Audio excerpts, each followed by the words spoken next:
This was the police station.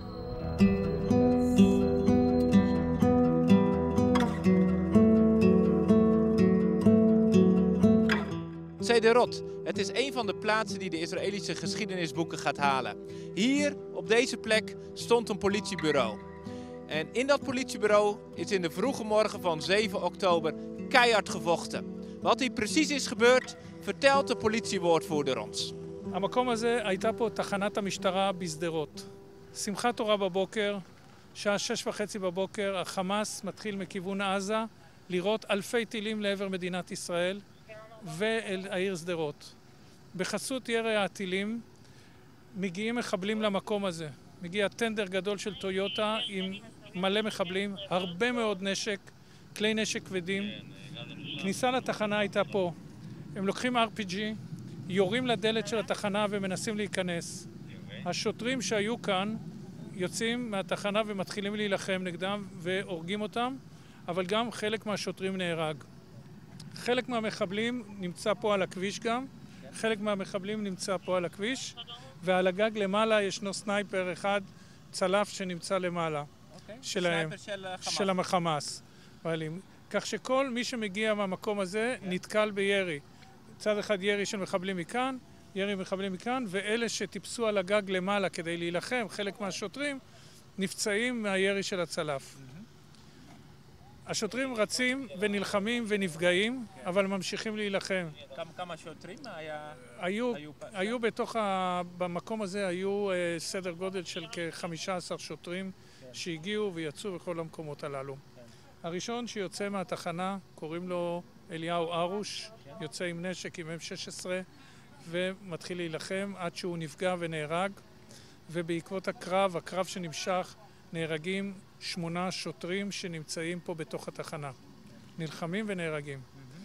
הצלף ממשיך לראות על חלק מהאנשים שנמצאים על הגג. על הגג נמצאים 7 אנשים, 7 לוחמים ולוחמות, שוטרים ושוטרות. איש ימ"מ, שזה ה-Special Forces, לוקח נשק מכאן ארוך, עולה לבניין הזה פה ממול, לקומה השנייה, איפה שרואים את החור שבתוך השירותים, הרשת קרועה, מכוון את הנשק ופוגע בצלף על המחבלים שנמצא על הגג והורג אותו. ממשיכים להילחם כל הזמן, יש נפגעים, מחסלים מחבלים. על הגג מתנהל קרב. ישנם שוטרות על הגג שהן לא לוחמות ביום יום. אחת מהן גיבורה שקוראים לה מלי שושנה, רב פקד, מייג'ור, והיא מצליחה, היא יושבת מול המדרגות שעולות לגג. כל מחבל שעולה היא פוגעת בו. היא הורגת 4 מחבלים, והם זורקים רימונים. אחד הרימונים פוגע בה, היא תופסת את הרימון ומשליחה אותו בחזרה לעבר המדרגות אל אותם מחבלים, וכנראה הורגת עוד כמה וכמה מחבלים.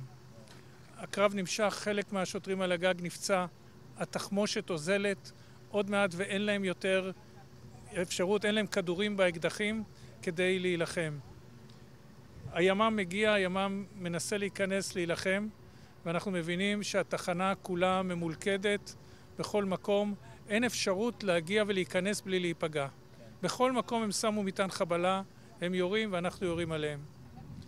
עוברות השעות ועוד שעות ועוד שעות של קרב קשה מאוד. מחליטים שאין יותר אפשרות לנסות ולהיכנס.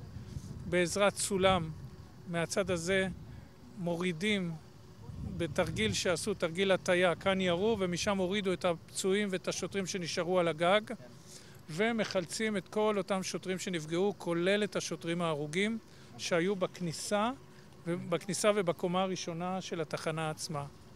מפקד מחוז דרום, ניצב אמיר כהן, לדבריו מקבל את ההחלטה הקשה ביותר שהוא קיבל בחייו. הוא מחליט למוטט ולהרוס את התחנה על המחבלים, כי אין טעם יותר להילחם ולסכן חיי אדם. מגיע לפה טנק, צריך לדמיין, עיר, עומד פה טנק ועומד פה כלי טייס, מגיע כלי טייס מלמעלה והם יורים ולמעשה הורסים את כל התחנה. כאשר התחנה נהרסת, מתחילים לעשות סריקות, ואנחנו מגלים שהיו פה 25 מחבלי נוח'בה של החמאס שהיו במקום. עם המון נשק, עם המון כלי נשק כבדים מאוד, ומדובר פה באחד הקרבות ההירואיים ביותר. המחבלים שהגיעו לכאן הם ידעו שהם מגיעים לתחנה, הם חיפשו את התחנה, הם חיפשו את האנשים של התחנה, ומהתוכניות שלהם, כשאנחנו יודעים בדיעבד, הם תכננו לפגוע בתחנה ולהמשיך לדהור עם כלי הרכב לתוך הארץ עוד יותר, לקריית מלאכי, לכיוון אשדוד, וחלק מהם רצו להגיע גם למרכז הארץ. המחבלים, הארורים, לא ריחמו על אף אחד, אבל אנחנו, ברוך השם, הצלחנו להילחם, ואחרי 24 שעות להחזיר את השליטה לכל המקומות הללו, ואחר כך כמובן לחסל את המחבלים.